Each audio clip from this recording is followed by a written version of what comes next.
Un cordial saludo a todos los oyentes de Radio María. Un día más, con la gracia del Señor, proseguimos este comentario del Catecismo de nuestra Madre la Iglesia. Entramos en el último apartado de este artículo que tiene como título La conciencia moral. Un artículo que tenía unos subapartados: el dictamen de la conciencia, la formación de la conciencia, decidir en conciencia, y el último subapartado tiene como título el juicio erróneo. Son 5 puntos y vamos a comenzar a explicarnos hasta donde nos llega el tiempo. El juicio erróneo es a partir del punto 1790. Dice el primer punto: la persona humana debe obedecer siempre el juicio cierto de su conciencia. Si obrase deliberadamente contra este último, se condenaría a sí mismo. Pero sucede que la conciencia moral puede estar afectada por la ignorancia y puede formar juicios erróneos sobre actos proyectados o ya cometidos. Aquí la primera afirmación que se hace es que nosotros tenemos una obligación de seguir lo que en la conciencia nuestra hemos conocido como verdad. Lo que aquí llama juicio cierto. Juicio cierto quiere decir que yo tengo certeza de eso. Yo creo que eso es lo cierto, es lo verdadero. Aunque pueda estar equivocado, pero es lo que creo en mi conciencia, ¿no? El juicio cierto. Y tengo obligación de seguir eso que en mi conciencia he conocido como verdad. Hasta el punto de que si no obrase así, si yo obrase contra lo que creo que es cierto, estaría pecando, estaría condenándome a mí mismo, dice aquí. Esta expresión de condenarse a sí mismo, viene como a matizar esa especie de concepción que tenemos a veces del juicio de Dios, como si fuese una especie, un dictamen exterior, ajeno a nosotros, que en poco o nada tiene que ver, ¿no?, con la conciencia que nosotros tenemos de nosotros mismos. Sería eso una visión errónea, es decir, ese juicio de Dios, que ciertamente de la Sagrada Escritura la revelación nos habla de un juicio en que compareceremos, ¿no?, el momento de nuestra muerte, el juicio particular y el juicio final, en la resurrección final. Ese juicio ante el tribunal de Dios, en ese juicio lo primero ante lo que daremos cuenta será de lo que hemos respondido ante ese primer tribunal de primera instancia, que es nuestra conciencia. Nosotros nos juzgamos a nosotros mismos. Porque ante nuestra conciencia nos hacemos inocentes o culpables. Bien, luego seremos juzgados ante Dios, ¿De acuerdo?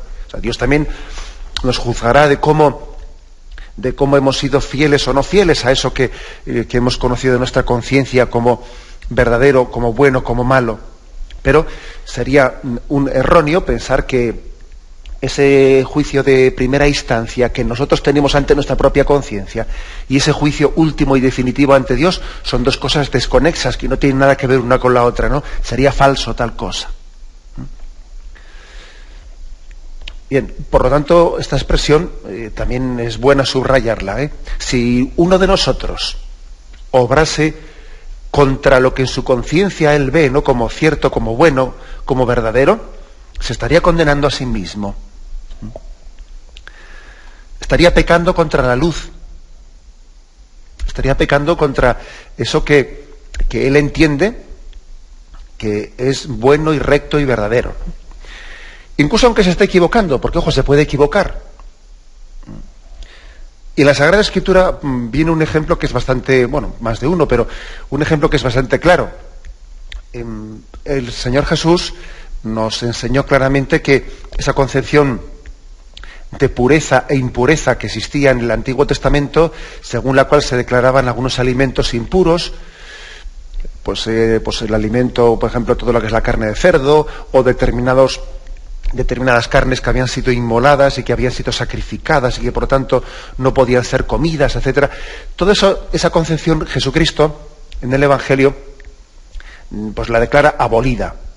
La declara abolida y entiende que lo que hace puro e impuro no es lo que entra por la boca, sino que lo que sale del corazón, etcétera. Ahora bien, el ejemplo concreto, uno de los ejemplos concretos a lo que me estoy refiriendo, es que, bueno, pues había también algunos cristianos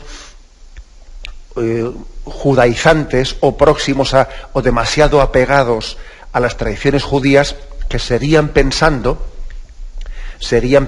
que comer ese tipo de carnes, etcétera, pues que si sangre de los animales y cosas por el estilo, pues que eso hacían impuro al hombre. Seguían pensando tales cosas.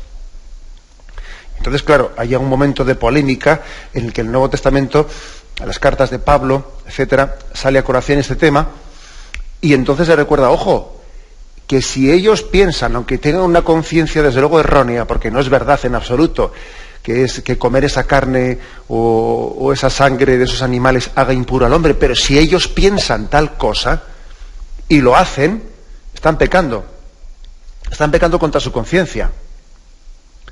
Porque están contrariando lo que en su conciencia han conocido como verdadero, aunque están equivocados, aunque no es cierto eso de que esa carne haga impuro al hombre, pero como ellos lo piensan, en la medida en que después no sean fieles a lo que creen en conciencia, están pecando.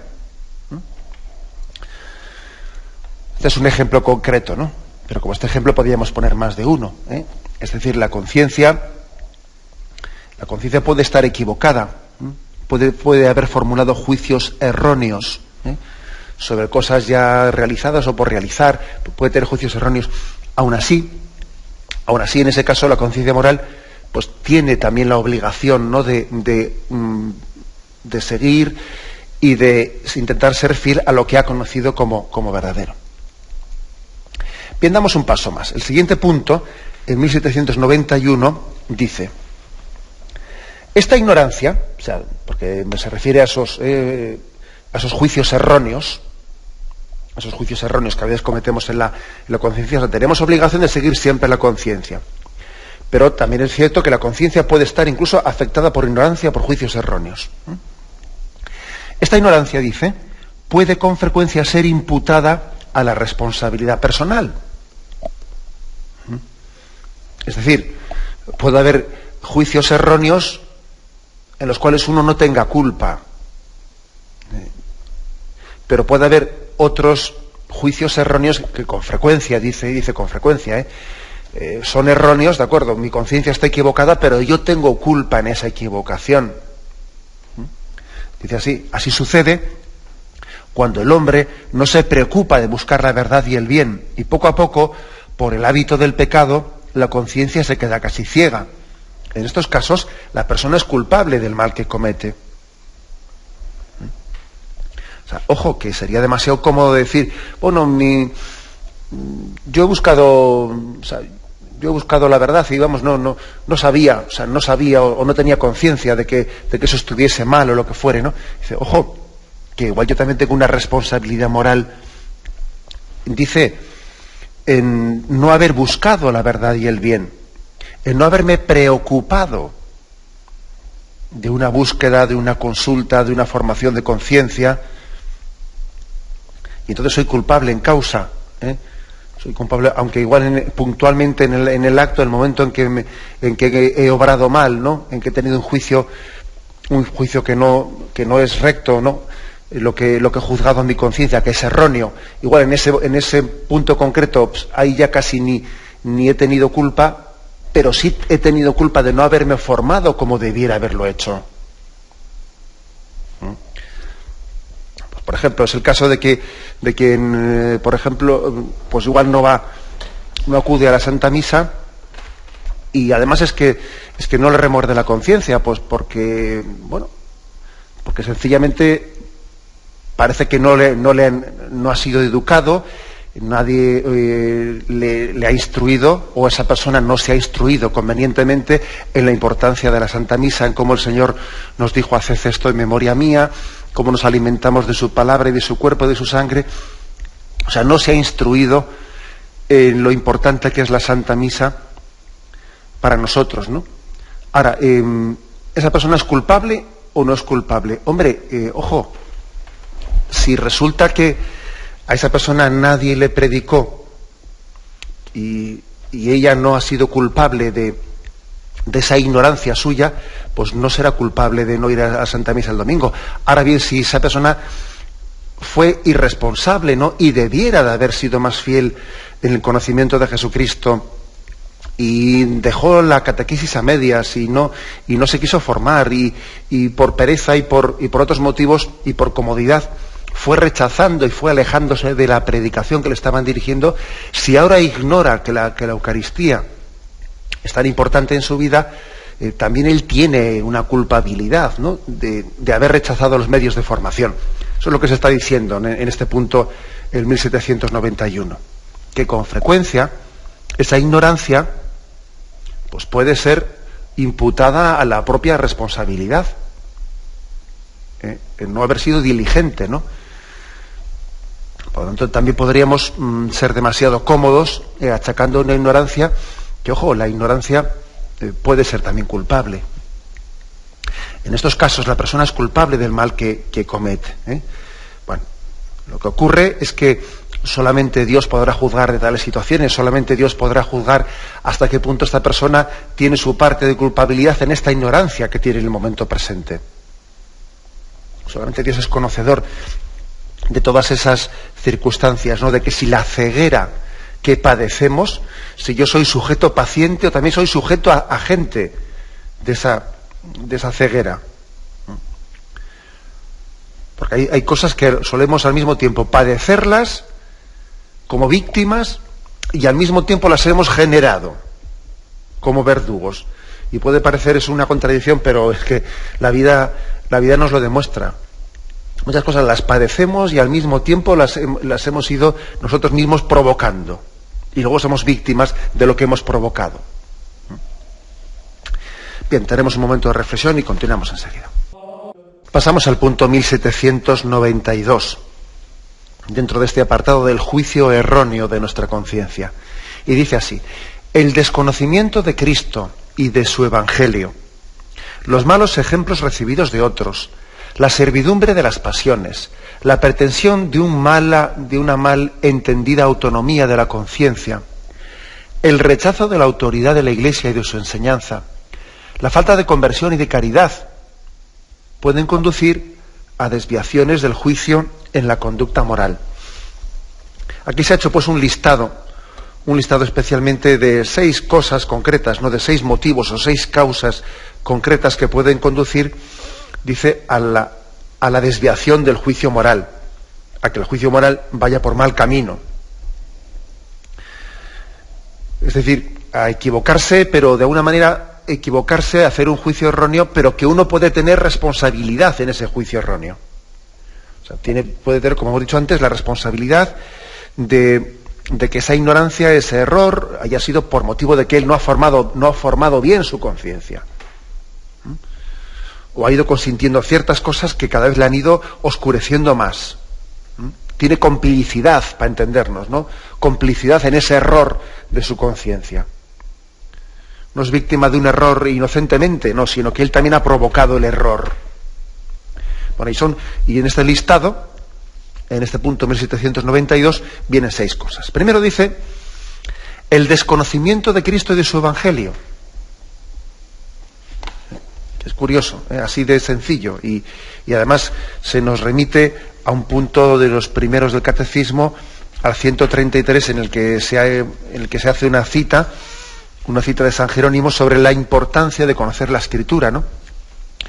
Dice: la Iglesia recomienda insistentemente a todos los fieles la lectura asidua de la Escritura para adquirir la ciencia suprema de Cristo. Y esta es la cita de San Irineo: pues desconocer la Escritura es desconocer a Jesucristo. O sea, la Iglesia nos apremia a conocer la Escritura. Y tenemos que reconocer que tenemos mucha ignorancia los cristianos, mucha ignorancia de la Sagrada Escritura. Que más o menos conocemos de la Sagrada Escritura lo que nos han predicado, pero no tenemos lectura directa de la Sagrada Escritura. Y no hay proporción alguna, ¿no?, entre el tiempo que dedicamos a otras cuestiones y el tiempo que dedicamos a la lectura de la palabra de Dios. No hay proporción entre el hecho de que Dios en su misericordia no haya decidido revelarse a nosotros, haya decidido descubrirse, hablarnos, y entre el poco interés que tenemos nosotros en escucharle, ¿no? Te imaginas que llegase a tu buzón, al buzón de tu casa, una carta, ¿no?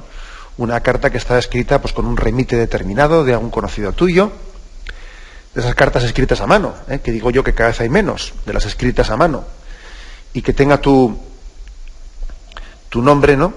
Y tú coges esa carta, la sacas del buzón, la pones encima de la mesa o la metes en la estantería de tu cuarto o del comedor, y ahí pasa tiempo y tiempo y tiempo y meses sin que tú abras esa carta y leas lo que te decía ese primo tuyo o ese amigo tuyo. ¿A que sería eso impensable? ¿A que sería impensable que alguien te haya escrito una carta y tú ni la leas? Y dices, sí, ya la leeré algún día. Sí, algún día de estos, a ver si el año que viene la leo. Sería impensable, ¿no? Bueno, pues lo mismo estamos haciendo con lo que es ese libro, que es la palabra de Dios, que es la Sagrada Escritura, que es la revelación de Dios para mí. Dios me está hablando en la Sagrada Escritura. Y la tengo puesta en una estantería de mi casa, sencillamente para que coja polvo. Y perdonadme que ponga así un ejemplo tan incisivo, pero también es un poco para provocarnos y para hacer caer en cuenta de que hay una contradicción, de que tenemos también una dejación en que nuestra conciencia no está bien formada, porque tú fíjate, por ejemplo, el tiempo que hemos dedicado, que si a la tele, que si a novelas, que si no sé qué, no sé cuántos, y el poco tiempo que hemos dedicado a conocer lo que Dios nos dice en la palabra de Dios. Y es Dios el que nos está hablando. Y a través de la palabra de Dios nos está corrigiendo, nos está iluminando, nos está encauzando. Y nosotros pues no hemos dedicado esfuerzo real a conocer la palabra de Dios, ¿no? O sea que este es uno de los motivos por los que muchas veces la conciencia está mal formada. ¿Y somos inocentes de eso? No, no somos inocentes de eso. Tenemos nuestra responsabilidad por no acercarnos, por no priorizar, por priorizar el conocimiento de lo que Dios quiere decirme, ¿no? He ahí, ¿no?, el primero de los 6 motivos que aquí pone este punto 1792 de una conciencia mal formada, ¿no? Segundo, dice, desconocimiento de Cristo, de sus evangelios. Segundo, los malos ejemplos recibidos de otros. Malos ejemplos recibidos de otros. Claro que esto condiciona mucho una conciencia bien formada o mal formada. Claro, ya uno estará diciendo, ¿y yo qué culpa tengo de los malos ejemplos que he recibido de otros? Hombre, pues puede ser que no tenga culpa, pero puede ser que sí, Puede ser que sí.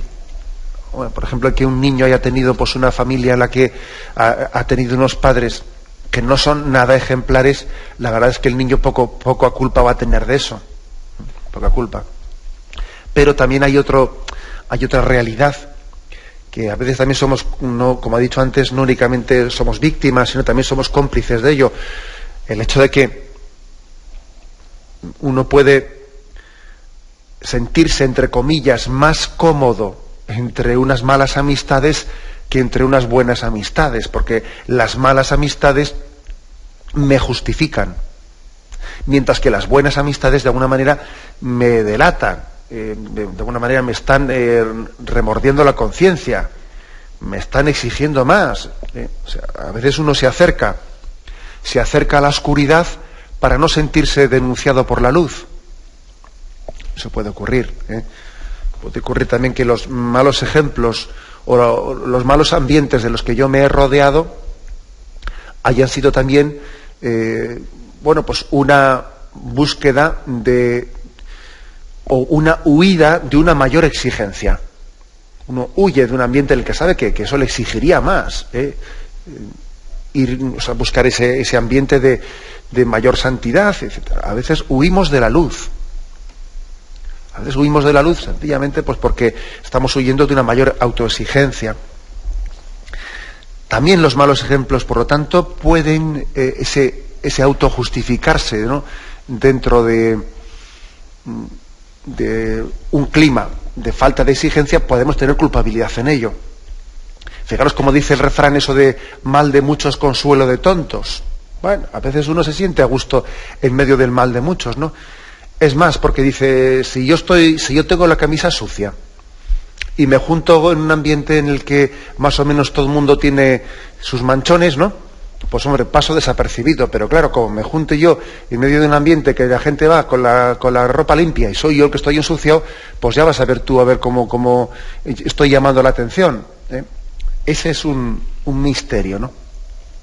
Que es verdad que los malos ejemplos de los que estamos rodeados nos están condicionando, pero al mismo tiempo también uno es responsable, ¿no?, de buscar el ambiente, los hermanos, que de alguna manera le puedan reflejar el rostro de Dios. A veces nos buscamos el espejo que bueno, que en un momento determinado nos hace sentirnos menos denunciados. Y uno busca un espejo, un determinado espejo en el que a veces se siente muy tranquilo diciendo, no, si los hay peores que yo. Y ya con eso parece que se siente tranquilo. El tercer punto, que aquí también lo refleja. Dice, desconocimiento de Cristo y su Evangelio. Segundo, los malos ejemplos recibidos de otros. Tercero, la servidumbre de las pasiones. Se refiere, claro, pasiones en el sentido no neutro de la palabra, sino se refiere unas pasiones ya que están orientadas o están desviadas o puestas al servicio de alguna manera de una concupiscencia que nos conduce al mal, ¿eh? Unas pasiones que nos arrastran, pues por la debilidad de la carne, nos arrastran hacia el pecado. En ese sentido habla de servidumbre de las pasiones. Y aquí lo que se quiere decir es que, claro, en la medida en que no hayamos ido domando, ¿no?, en la medida en que no hayamos ido conduciendo, también mortificando en nuestras pasiones, comenzamos también luego a ser arrastrados por ellas. Comienzan ellas a impedir que nuestra voluntad tenga el dominio y el señorío que debiera de tener. Y en vez de ser nuestra voluntad, ¿no?, la que conduzca, pues parece que somos arrastrados por las pasiones. Y claro, y si eso se ha permitido durante mucho tiempo, en la medida en que se haya permitido durante más tiempo, luego hay menos dominio. Pagamos una alta factura, ¿no? Pagamos un precio muy caro por haber permitido ciertos hábitos que luego ya se convierten en servidumbres y en esclavitudes. Pagamos un precio muy alto por ello. Porque es como cuando el agua, ¿no?, pues ha caído una y otra vez por un sitio, ha acabado haciendo un surco que es muy difícil que el agua vaya por otro sitio distinto, porque ya ha abierto camino y ha hecho un surco por ahí, ¿eh? Bueno, pues esa es otra de las servidumbres, ¿no? Por lo tanto, eso está de alguna manera justificando nuestra conciencia, el hecho de que el agua no seamos dueños de ello. Hombre, no, explica una cosa, pero tampoco te justifica, porque tú debieras haber conducido, ¿no?, esas pasiones debidamente y por el camino adecuado en su momento, y también tienes tu parte de responsabilidad, ¿no?, en tener esos hábitos mal adquiridos, ¿no?, esos malos hábitos. Entonces, bueno, pues sí es verdad, somos víctimas, ¿no?, de ciertas pasiones y de malos hábitos, somos víctimas que en cierto sentido aminoran la responsabilidad concreta que puedo tener yo en actos puntuales y actuales, pero es verdad que también tengo mi responsabilidad de haber adquirido pues esos malos hábitos, ¿no? Bueno, hay un tercer aspecto. Un cuarto. Dice, servidumbre de las pasiones, la pretensión de una mala entendida autonomía de la conciencia.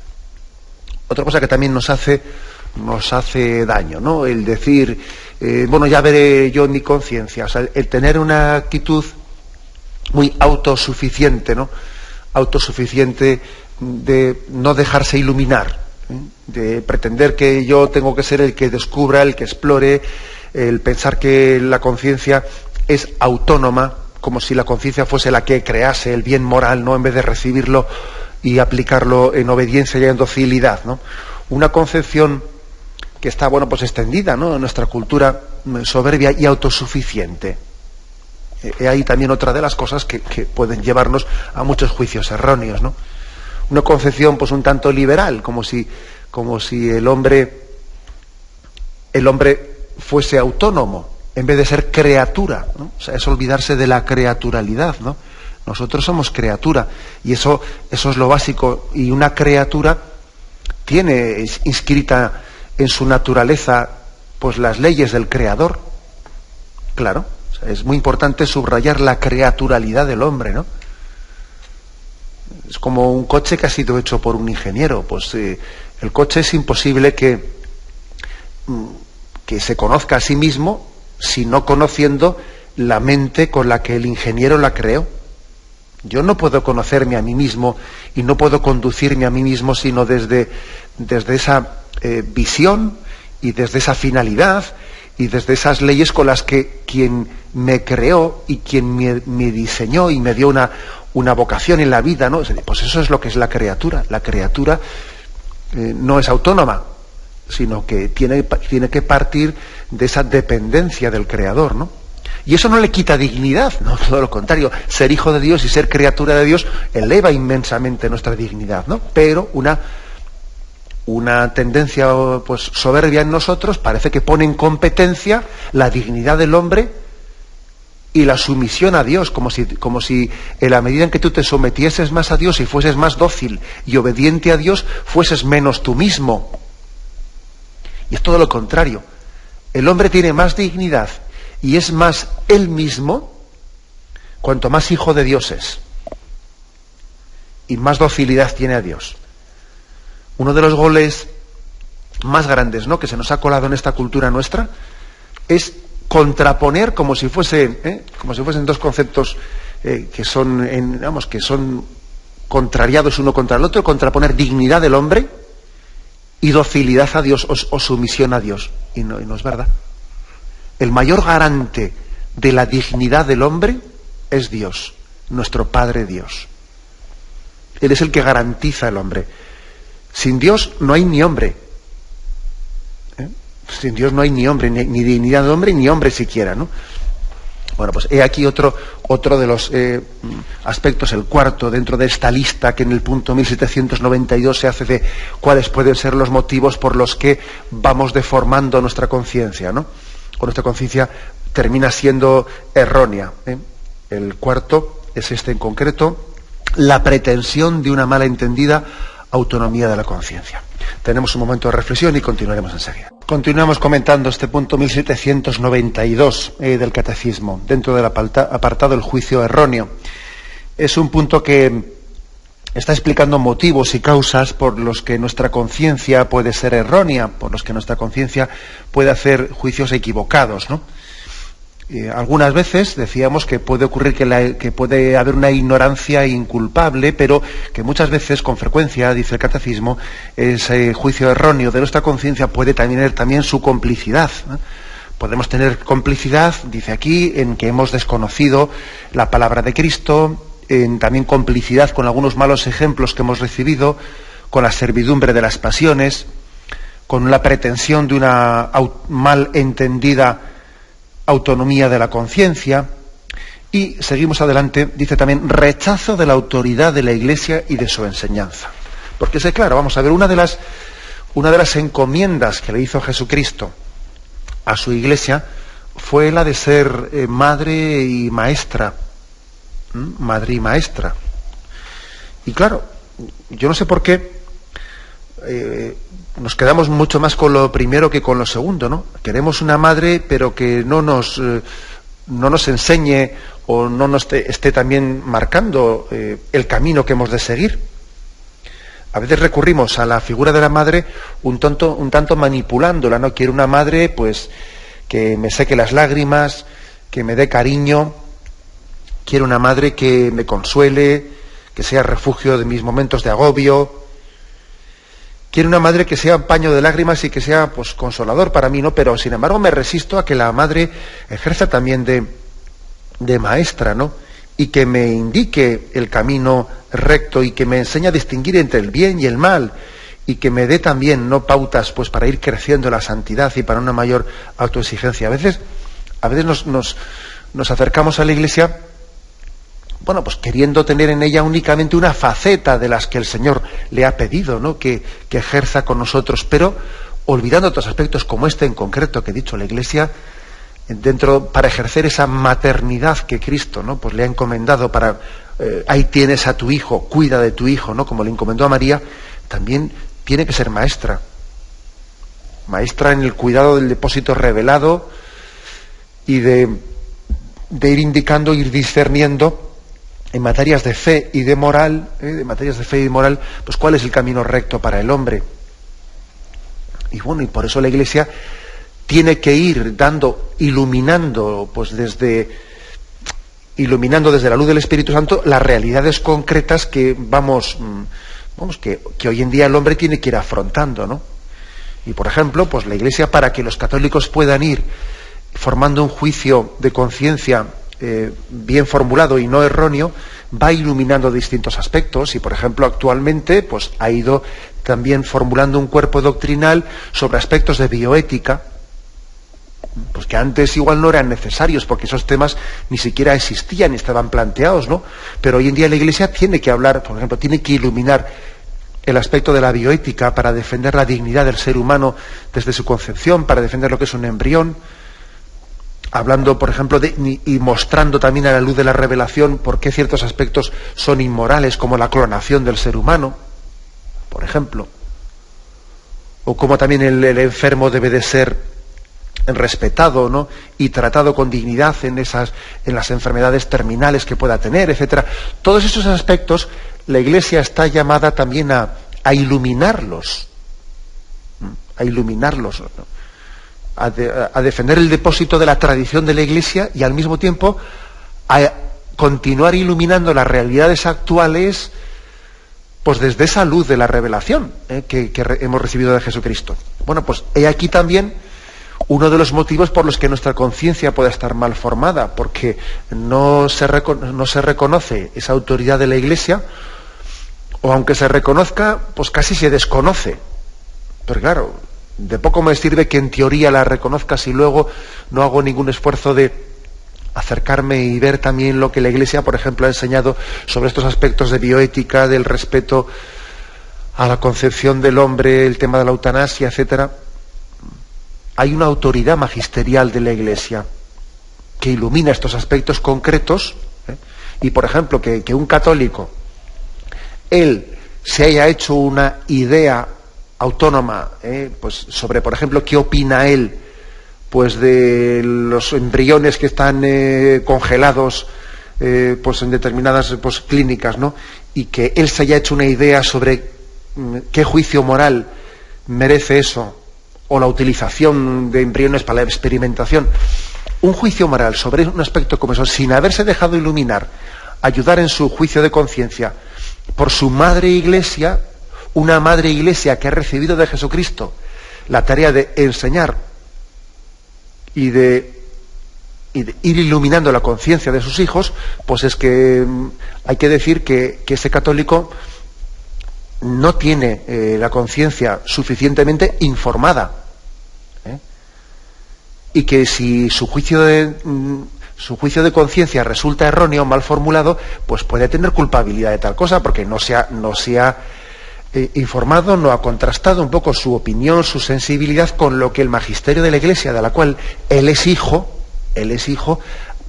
pues ha estado formulando. Y además la Iglesia no la ha hecho como una opinión más, sino la ha hecho a la luz de la palabra de Dios, a la luz de la tradición de la Iglesia, a la luz de la confluencia con todos los aspectos de la doctrina católica, porque claro, un aspecto concreto está integrado en todos los demás. Entonces uno, por ejemplo, no podría hacer un juicio sobre un aspecto concreto de manera que ese sea contradictorio con otros aspectos de la misma doctrina católica. Hay que integrar todos los aspectos, no ser contradictorio, claro. No ser contradictorio. No tener opiniones que no se casan para nada una con la otra, sino tener un cuerpo moral y doctrinal que sea coherente, ¿no? Bueno, pues para eso está el magisterio de la Iglesia. Esa es una tarea que ha recibido de Jesucristo.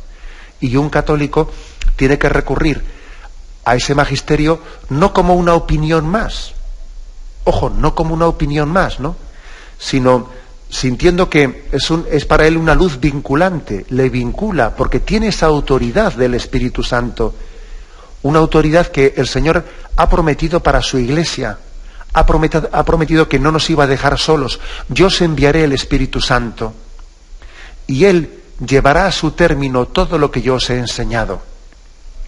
O sea, el Señor prometió que el Espíritu Santo iluminaría a su Iglesia para ir completando todos esos aspectos que necesitamos ir completando para que la conciencia esté rectamente formada, ¿no? Bueno, pues ahora, como os podéis imaginar, un cristiano, un católico, tiene que recurrir yo diría, con hambre, con sed, con deseo, ¿no?, de conocer esa orientación, ese juicio vinculante de su Madre Iglesia para formar bien su conciencia.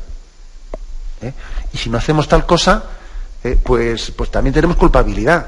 Y si ponemos al mismo nivel pues el juicio moral del magisterio de la Iglesia con lo que diga fulanito y menganito, como si fuese una opinión más, también estamos pecando, claro. Somos culpables de una malformación de nuestra conciencia. Bien, y el último punto, dentro de estas causas o motivos por los que puede haber juicios erróneos en los que hemos tenido culpabilidad, ¿no?, dice, falta de conversión y de caridad. Claro, es decir, así de claro, si no estamos suficientemente convertidos, si no tenemos la decisión firme de que sea el amor de Cristo el motor de nuestra vida, si nos falta conversión, desde luego que vas a ver tú cómo la conciencia se irá deformando. Porque la conciencia, para que se informe y forme bien, tiene que tener un motor, y ese motor es el amor a la verdad, el amor al bien, por encima incluso de el amor propio.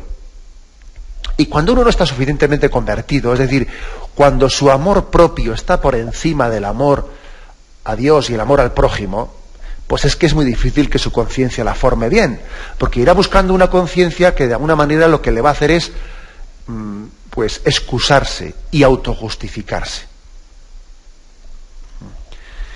Conversión quiere decir que el amor a Dios y el amor al prójimo nos pongan en la disponibilidad de mover de nuestra vida lo que haya que mover. O sea, que esa sea nuestra disposición de partida. Diciendo, bueno, vamos a ver, yo partiendo del amor a Dios y el amor al prójimo, siendo ese el motor, ¿no?, pues la finalidad de mi vida, a ver, Señor, pues lo que tenga que mover de mi vida lo moveré. Y pues porque tengo que priorizar esos valores, que esa persona, vas a ver tú cómo la conciencia rápidamente la irá formando bien. Ahora bien, pues quien no parte de ese punto primero, quien no parte de que la caridad, el amor, es el motor de su vida, pues la conciencia la irá formando a imagen de esa mediocridad. La conciencia tiene el riesgo de ser espejo de su mediocridad. Con lo cual, sí, la conciencia de una manera le remorderá un poco, pero él ya se las irá un poco ingeniando para ir acallando un poco ese remordimiento y para ir tirando para adelante y para hacer apaños intermedios. O sea, es que, ojo, también la conciencia a veces es reflejo de nuestra falta de conversión y de amor a Dios y al prójimo.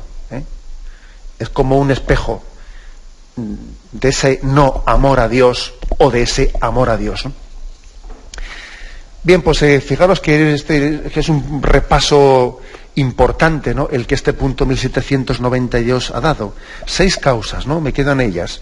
6 causas por las que nuestra conciencia puede estar mal formada, porque podemos tener juicios erróneos, ¿no?, y tener también responsabilidad, ¿no?, de esa conciencia mal formada y de esos juicios erróneos. Termino mentándolas, ¿no? Primera, desconocimiento de Cristo y de su Evangelio. Segundo, malos ejemplos recibidos de otros. Tercero, servidumbre de las pasiones. Cuarto, pretensión de una malentendida autonomía de la conciencia. Quinto, rechazo de la autoridad de la Iglesia y de su enseñanza. Y sexto, la falta de conversión y de caridad. Bien, le pedimos al Señor, ¿no?, que también estas catequesis que estamos recibiendo sean también un revulsivo, ¿no?, un revulsivo para la fidelidad en nuestra conciencia, ¿no? La fidelidad en la formación de nuestra conciencia y la fidelidad en el seguimiento a la conciencia bien formada. Bien, me despido con la bendición de Dios Todopoderoso. Padre, Hijo y Espíritu Santo, descienda sobre vosotros. Alabado sea Jesucristo.